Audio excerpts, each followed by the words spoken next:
Hello दोस्तों, welcome to EW classes. This is Vashisht. आज हम क्लास 9 मैटर इन सराउंडिंग का लेक्चर नंबर 4 लेकर आए हैं। इस क्लास में हम लिक्विड की प्रॉपर्टी और गैस की प्रॉपर्टी के बारे में पढ़ेंगे और फिर हम रिजिड क्या होता है, फ्लूइड क्या होता है, उनके बारे में स्टडी करेंगे। फिर लास्ट हम डिफरेंस एज ए चार्ट बनाकर आपको देंगे, जिसमें आप जानेंगे कि सॉलिड, लिक्विड और गैस को कैसे किन किन बेसिस पर हम डिफरेंट उनके बारे में अंतर बताएंगे। ठीक है, तो लेक्चर में बने रहिएगा। जो भी सब्सक्राइबर्स इस लेक्चर में नए हैं वो पहले फर्स्ट, सेकंड और थर्ड पूरा वीडियो देखकर आए, तब उन्हें ये समझ में आएगा। ओके, तो चलिए फिर कॉपी निकाल लीजिए, हम पढ़ाई करना शुरू करते हैं। ओके, निकाल लीजिए सभी लोग। चलिए, अब ये देखिए हमारी रही लिक्विड की प्रॉपर्टी। ठीक है, तो आप इसका स्क्रीनशॉट ले लीजिएगा। फिर पहले हम समझ लेते हैं, फिर आप इसका स्क्रीनशॉट ले लीजिएगा। ठीक है, तो आपकी 6 प्रॉपर्टी, हमने 6 पॉइंट बताए हैं इसमें। तो देखते हैं फर्स्ट पॉइंट हमारा क्या है। लिक्विड है फिक्स्ड वॉल्यूम। लिक्विड है fixed volume but their shape is not fixed. मतलब लिक्विड की जो वॉल्यूम होती है वो तो फिक्स होती है, लेकिन शेप नहीं फिक्स होता है। मतलब किसी को पता होता है, जैसे आप ग्लास में पानी ले लीजिए, ठीक है, उसको आप ऐसे गिरा दीजिए, पानी गिरा दीजिए। क्या आपको पहले से पता होता है कि हम पानी गिरा रहे हैं नीचे सरफेस पे और इसका शेप कुछ ऐसा है, ये पानी इस तरीके से फैलेगा? नहीं पता होता है ना, क्योंकि उसका शेप फिक्स ही नहीं है। आप अभी गिराए कुछ ऐसा बिखरा है पानी, फिर थोड़ी देर बाद गिराए कुछ और तरीके से बिखरेगा, इसका मतलब उसका शेप फिक्स नहीं होता है। लेकिन सॉलिड है, जैसे ये मार्कर को आप जमीन पे गिराओगे, सरफेस पे गिराओगे, आपको पता होगा ये मार्कर मेरा ऐसे का ऐसा ही रहेगा, इसका शेप में कोई चेंजिंग नहीं आएगी, क्योंकि इसका शेप क्या है, फिक्स है, ये सॉलिड है। लेकिन लिक्विड जो होता है उसका शेप फिक्स नहीं होता है। उसको आप गिरा दोगे सरफेस पे तो अलग एक शेप ले लेगा। समझ रहे हैं? ठीक है, तो फर्स्ट पॉइंट हमारा ये है। सेकेंड पॉइंट आप देखोगे, liquid do not fill the container completely. मतलब जैसे मान लीजिए आपने बॉटल लिया है, जैसे आपने बॉटल लिया है, अगर मैं कहूं आप अपने बॉटल में पानी भरिए, ठीक है, जब आप अपने बॉटल में पानी भरोगे ना, तो उस बॉटल को आप कंप्लीटली फिल नहीं कर पाओगे। मतलब उस बॉटल में एकदम पूरी तरीके से वो बॉटल को पानी से नहीं भर पाओगे, कुछ ना कुछ जगह तो जरूर बचा होगा जहां पर पानी ना हो। समझ रहे हैं? मतलब जैसे आपने बॉटल लिया, बॉटल में आपने खूब भर भर पानी भरा हुआ है, हाँ मेरा बॉटल एकदम भरा हुआ है, लेकिन एज ए केमिस्ट्री, मतलब एज ए साइंस, मतलब इस तरीके से आप कभी भी किसी भी कंटेनर में, कोई भी कंटेनर मतलब कोई भी जिसमें आप लिक्विड को रख सको, पानी वगैरह रख सको, जैसे बॉटल आपका, बॉटल को आप चाहे जितना चाहो कि हम इसमें पानी भर दे और इसमें थोड़ी सी भी जगह ना रहे, ऐसा पॉसिबल नहीं है। उसमें थोड़ा ना थोड़ा जगह बचा ही होता है। मतलब आप पानी यानी किसी लिक्विड को किसी भी कंटेनर में आपको रखना हो तो आप कंप्लीटली फुल नहीं कर सकते हो, थोड़ा बहुत तो जगह उसमें बचा ही होगा। ये इसकी सेकेंड प्रॉपर्टी है। ओके, समझ में आ रहा है? ठीक है, अब देखिए थर्ड प्रॉपर्टी क्या है। They have low compressibility but more than solid. इसमें कंप्रेसिबिलिटी कम होती है लेकिन सॉलिड से ज्यादा होती है। सॉलिड में तो कंप्रेसिबिलिटी ऐसे निग्लिजिबल होता ही नहीं, क्योंकि आप इसको कंप्रेस कर रहे हो कोई मतलब है नहीं, ये सॉलिड है, इसको आप दबा रहे हो कोई मतलब है ही नहीं। लेकिन लिक्विड में होता है, लिक्विड में कंप्रेसिबिलिटी होता है लेकिन कम होता है। किसके मुकाबले? गैस के। गैस के कंपैरिजन में आपका जो लिक्विड का जो कंप्रेसिबिलिटी होता है वो कम होता है, लेकिन ज्यादा किसके कंपैरिजन में होता है? सॉलिड के। सॉलिड के कंपैरिजन में लिक्विड की कंप्रेसिबिलिटी ज्यादा होती है, लेकिन गैस के कंपैरिजन में लिक्विड की कंप्रेसिबिलिटी कम होती है। समझ में आया तीसरी प्रॉपर्टी? ठीक है, जो फोर्थ हमारी प्रॉपर्टी है क्या है। There are weaker force of attraction between the particles of liquid. जैसे हम आपको कल बताए थे कि जो लिक्विड होते हैं, सॉरी जो सॉलिड होता है, उनके जो पार्टिकल्स होते हैं वो एक दूसरे के बीच में उनमें जो एक अट्रैक्टिव फोर्स लगती है वो बहुत स्ट्रांग होती है। मतलब लिक्विड सॉरी सॉलिड के पार्टिकल्स के बीच में लगने वाली अट्रैक्टिव फोर्स बहुत ज्यादा स्ट्रांग होती है। इसी वजह से आप मार्कर को सरफेस पे गिरा देते हो तो इसके शेप में चेंज नहीं होता। क्यों नहीं होता है? क्योंकि सॉलिड के जो पार्टिकल्स होते हैं वो एक दूसरे को टाइटली पकड़े होते हैं। आप चाहे जितना खींचो लेकिन वो एक दूसरे को छोड़ते नहीं है, इसीलिए ये अपने शेप को चेंज नहीं करते। लेकिन जो लिक्विड के जो पार्टिकल्स होते हैं उनका जो फोर्स होता है वो कमजोर होता है, इसी वजह से आप उनको गिराते वो बिखर जाते हैं, वो फैल जाते हैं इस तरीके से। क्योंकि क्यों फैलते हैं? क्योंकि उनमें जो लगने वाली फोर्स है, उनको जो लगने वाली अट्रैक्टिव फोर्स है वो बहुत कमजोर है, इसी वजह से उनमें थोड़ा सा ही फोर्स आगे, मतलब उनको थोड़ा सा ही खींचो वो बिखर जाते हैं। मतलब आपने पानी गिराया तुरंत वो बिखर गया, लेकिन आप मार्कर को गिराओ वो बिखरेगा नहीं, क्योंकि इनके जो पार्टिकल्स है वो एक दूसरे को पकड़े हुए हैं और वो एक दूसरे को पकड़े हुए नहीं थे, इसलिए पानी फैल जाता है। समझ रहे हैं? ये हुआ आपकी फोर्थ प्रॉपर्टी। एंड जो आपकी नेक्स्ट प्रॉपर्टी है क्या है? Liquid can flow because the kinetic energy of particles of liquid is more. एक रीजन और होता है लिक्विड क्यों बहता है। लिक्विड पानी आप गिरा दो यहाँ, बहता हुआ आगे चला जाता है। क्यों जाता है पता है? क्यों फैलता है पानी, ये भी रीजन जान लीजिए। अब मैंने बताया था कि मैंने बताया था कि जो पार्ट मैटर, ये मैटर है, मैटर के जो पार्टिकल्स होते हैं वो कंटिन्यूअसली मूव करते हैं, लगातार मूव करते हैं। ठीक है, मूव किसकी वजह से करते हैं? काइनेटिक एनर्जी की वजह से करते हैं। तो सॉलिड के जो पार्टिकल्स होते हैं इनकी काइनेटिक एनर्जी बहुत कम होती है, लेकिन सॉलिड की अपेक्षा लिक्विड के जो पार्टिकल्स होते हैं उनकी काइनेटिक एनर्जी ज्यादा होती है। अब काइनेटिक एनर्जी ज्यादा होती है इसीलिए पार्टिकल्स मूव करते हैं और पानी इसीलिए फ्लो करता है, बहता है। समझ रहे हैं? मतलब लिक्विड के पार्टिकल्स जो है उनकी जो उनमें जो क्या होता है, क्या था, काइनेटिक एनर्जी जो होती है वो क्या होती है? ज्यादा होती है, इसी वजह से वो मूव करते हैं। लेकिन गैस से कम होती है। गैस के पार्टिकल्स की जो काइनेटिक एनर्जी होती है वो सबसे ज्यादा होती है, इसीलिए आप थोड़ा सा स्प्रे करते हो पूरा फैल जाता है, क्योंकि उनके पार्टिकल्स की जो काइनेटिक एनर्जी है वो बहुत ज्यादा होती है, इसीलिए वो जल्दी से भाग जाते हैं एक दूसरे से। ठीक है, ये पांचवी प्रॉपर्टी है। छठी जो आपकी लास्ट वन प्रॉपर्टी है, liquid have lower density as compare to solid. मतलब सॉलिड की अपेक्षा लिक्विड की जो डेंसिटी होती है वो कम होती है, लेकिन गैस से ज्यादा होती है। मतलब कुछ इस तरीके से होता है, जैसे सॉलिड है, लिक्विड है, गैस है, तो सबसे ज्यादा डेंसिटी होती है सॉलिड की, फिर लिक्विड की, फिर गैस की। मतलब सबसे कम डेंसिटी किसकी होती है? गैस की। सबसे ज्यादा किसकी होती है? सॉलिड की। ओके, समझ रहे हैं? ठीक है, तो आप इसको नोट कर सकते हैं। ओके, ठीक है,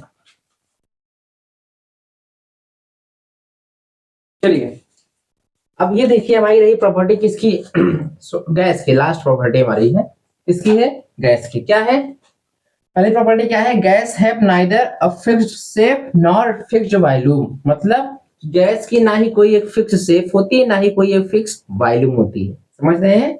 बाकी सॉलिड की जो होती थी फिक्स शेप भी होता था, फिक्स वॉल्यूम भी होता था। ठीक है, लिक्विड की क्या होता था? शेप तो फिक्स नहीं होता था लेकिन वॉल्यूम फिक्स होता। लेकिन इस गैस का कुछ भी फिक्स नहीं है। समझ रहे हैं? ठीक है, गैस। अब देखिए मैंने अभी बताया था कि आप लिक्विड को किसी भी कंटेनर में कंप्लीटली फिल नहीं भर सकते हो, लेकिन gas fill the container completely. Gas को आप किसी भी कंटेनर में कंप्लीटली फिल कर सकते हो, मतलब पूरी तरीके से उस कंटेनर को भर सकते हो गैस से। गैस से आप किसी भी कंटेनर को कंप्लीटली फुल कर सकते हो, कंप्लीटली फिल कर सकते हैं, भर सकते हैं। ओके, समझ रहे हैं? Gas do not have definite boundaries and may expand into infinity.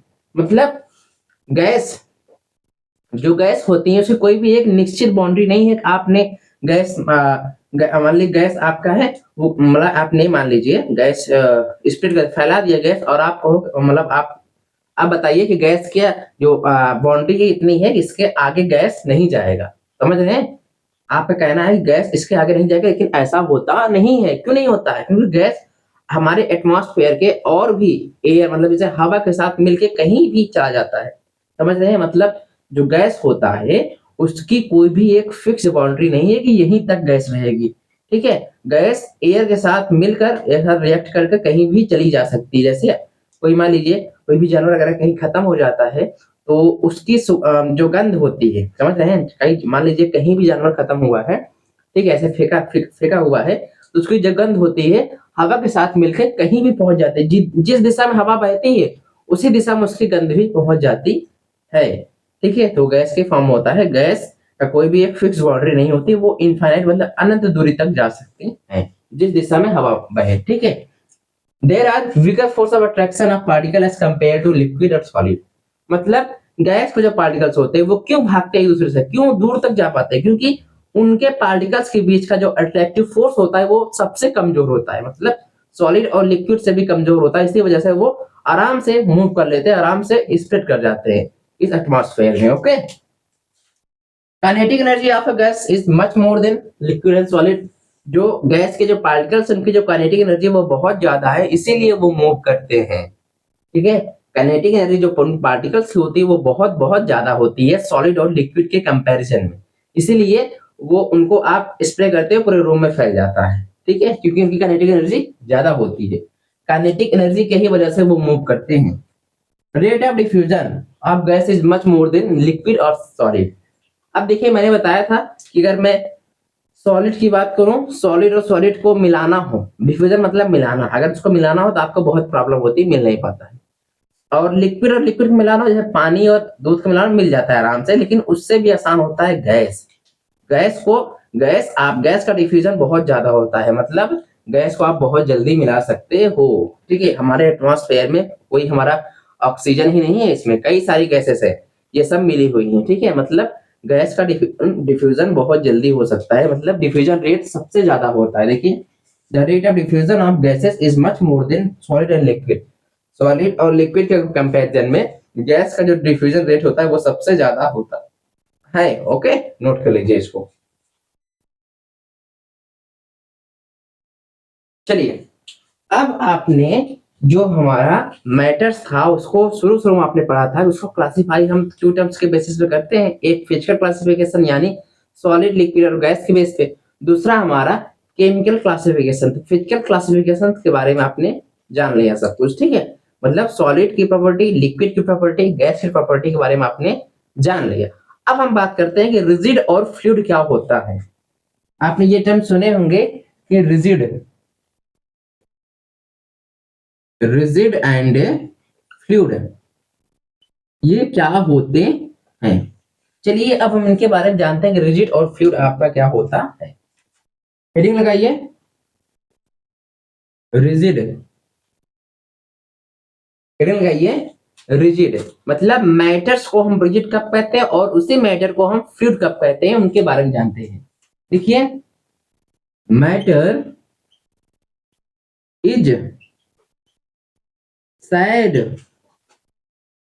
to be rigid if it does not possesses the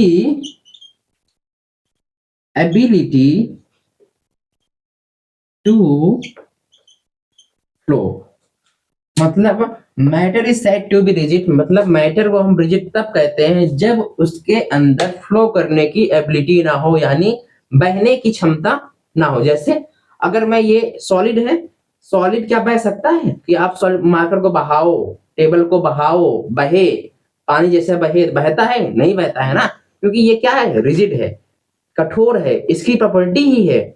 इसकी ऐसा मैटर है जो बहता नहीं है, इसकी बहने की एबिलिटी नहीं है, इसकी योग्यता नहीं है बह सके। ठीक है, क्या है, matter is said to be rigid if it does not possess the ability to flow. Matter को हम रिजिड तब कहते हैं जब उसके अंदर बहने वाली क्वालिटी ना हो, बह ना सके, फ्लो कर ना सके। समझ रहे हैं? ओके, तो उसे कहते हैं रिजिड। अब बात आती है फ्लूइड की। अब बात आती है फ्लूइड की। देखिए, फ्लूइड मीन्स, फ्लूइड का मतलब, फ्लूइड मीन्स मटेरियल, वो material which can flow easily, मतलब वो मटेरियल जो आसानी से फ्लो कर सके, बह सके, एंड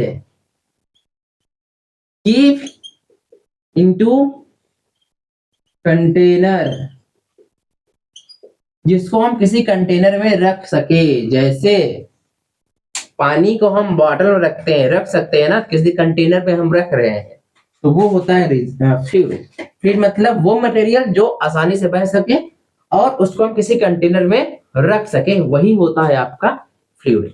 तो रिजिड को आप किसी भी कंटेनर में नहीं रख सकते हो। ठीक है, रखोगे भी तो थोड़ा बहुत जगह रहता ही है उसमें, लेकिन थोड़ा बहुत है, काफी जगह रहता है। ठीक है, बॉटल में अगर मैं आपको कहूँ कुछ भी रखने के लिए रिजिड फॉर्म में जो हो, तो उसमें कुछ ना कुछ तो जगह रहेगा ही। ठीक है, मतलब मैटर वो है जो आसानी से बह सके, rigid sorry sorry sorry rigid वो है जो आसानी से बह ना सके और फ्लूइड वो है जो आसानी से बह सके, यही होता है अंतर फ्लूइड और रिजिड में। समझ में आया?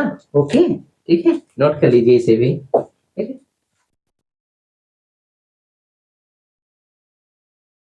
चलिए, अब ये जो हमने कहा था एक चार्ट की बात, वो हमने ये एक चार्ट बना लिया है। इस पर जो भी अभी तक हमने आपको पढ़ाया, ठीक है, उसको एज अ शॉर्टकट मेथड, मतलब एक छोटे से चार्ट में ही आपको रिप्रेजेंट कर दिया, जिससे आप इसे याद रख सको, ठीक है। जैसे देखिए, फर्स्ट पॉइंट क्या है कि सेप, ये सीरियल नंबर है, ये प्रॉपर्टी की बात की जा रही है। जो अभी तक आपने प्रॉपर्टी पढ़ा, सॉलिड के लिए अलग, लिक्विड के लिए अलग, गैस के लिए अलग पढ़ा था, उसको हमने एक चार्ट में बना के बताया है, ठीक है। शेप, सॉलिड का जो शेप होता है वो तो फिक्स होता है, आपको पता है, वही लिखा गया है। लिक्विड का शेप फिक्स नहीं होता है, मैंने बताया था कि आप अगर उसको सरफेस पे गिराते हो तो कोई भी शेप आप आ सकता है उसका, लेकिन इस मार्कर को आप गिराओगे तो इसका एक शेप रहेगा, ठीक है। मतलब सॉलिड का शेप क्या होता है? फिक्स होता है। लिक्विड का शेप फिक्स नहीं होता है, मतलब आकार। गैस, गैस का भी शेप फिक्स नहीं होता है कि आप गैस स्प्रे कर दिए और कुछ ना कुछ एक शेप बन गया, शेप फिक्स थोड़ी होता है, उसका भी शेप क्या होता है? नॉट फिक्स्ड, ठीक है। सेकंड प्रॉपर्टी क्या हमारी? वॉल्यूम। सॉलिड की तो वॉल्यूम फिक्स होती है, ये पढ़ा था आपने। लिक्विड की वॉल्यूम क्या होती है? फिक्स होती है, लेकिन गैस की वॉल्यूम नॉट फिक्स्ड, गैस की कोई भी वॉल्यूम फिक्स नहीं होती है, समझ रहे हैं? सॉलिड की वॉल्यूम फिक्स होती है, लिक्विड की फिक्स होती है, लेकिन गैस की फिक्स नहीं होती। एंड थर्ड क्या है आपका? फोर्स ऑफ अट्रैक्शन, मतलब उनके पार्टिकल्स के बीच में, सॉलिड और लिक्विड और गैस के पार्टिकल्स के बीच में जो अट्रैक्टिव फोर्स लगती है, यानी फोर्स ऑफ अट्रैक्शन जो लगती है, किसकी ज्यादा होती है, किसकी कम होती है, उसके बारे में देखते हैं। तो आपने पढ़ा था कि सॉलिड के जो पार्टिकल्स हैं उनमें जो अट्रैक्टिव फोर्स लगती है, यानी फोर्स अट्रैक्शन जो लगती है वो बहुत स्ट्रांग होती है, इसीलिए उनके पार्टिकल्स एक दूसरे से दूर नहीं जाते और ये सॉलिड बना रहता है, ठीक है। इनके बीच में फोर्स ऑफ अट्रैक्शन क्या होता है? ज्यादा होता है। लिक्विड का फोर्स ऑफ अट्रैक्शन थोड़ा सा इनसे कमजोर होता है, लेकिन गैस में फोर्स ऑफ अट्रैक्शन होता ही नहीं, इसीलिए गैस बहुत जल्दी फैल जाती है, वो एक दूसरे के पार्टिकल से पकड़ा हुआ रहता ही नहीं है, टाइटली बॉन्डेड होते ही नहीं, एकदम छूटे हुए रहते हैं, तो जैसे उनको आप बाहर किया तुरंत बिखर से जाते हैं, इसीलिए नेग्लिजिबल मतलब है ही नहीं उसमें फोर्स ऑफ अट्रैक्शन।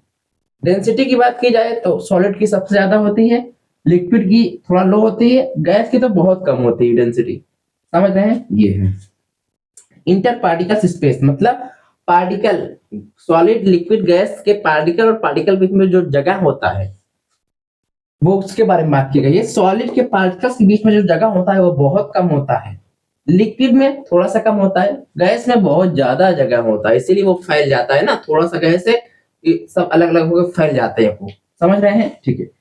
फ्लूइडिटी मतलब, फ्लूइडिटी मतलब बहने वाली प्रॉपर्टी, तो डज नॉट फ्लो, सॉलिड आपका फ्लो नहीं करता है, लिक्विड भी फ्लो करता है, लिक्विड भी बहता है, गैस भी आपकी बहती है, ओके। लास्ट क्या है आपकी?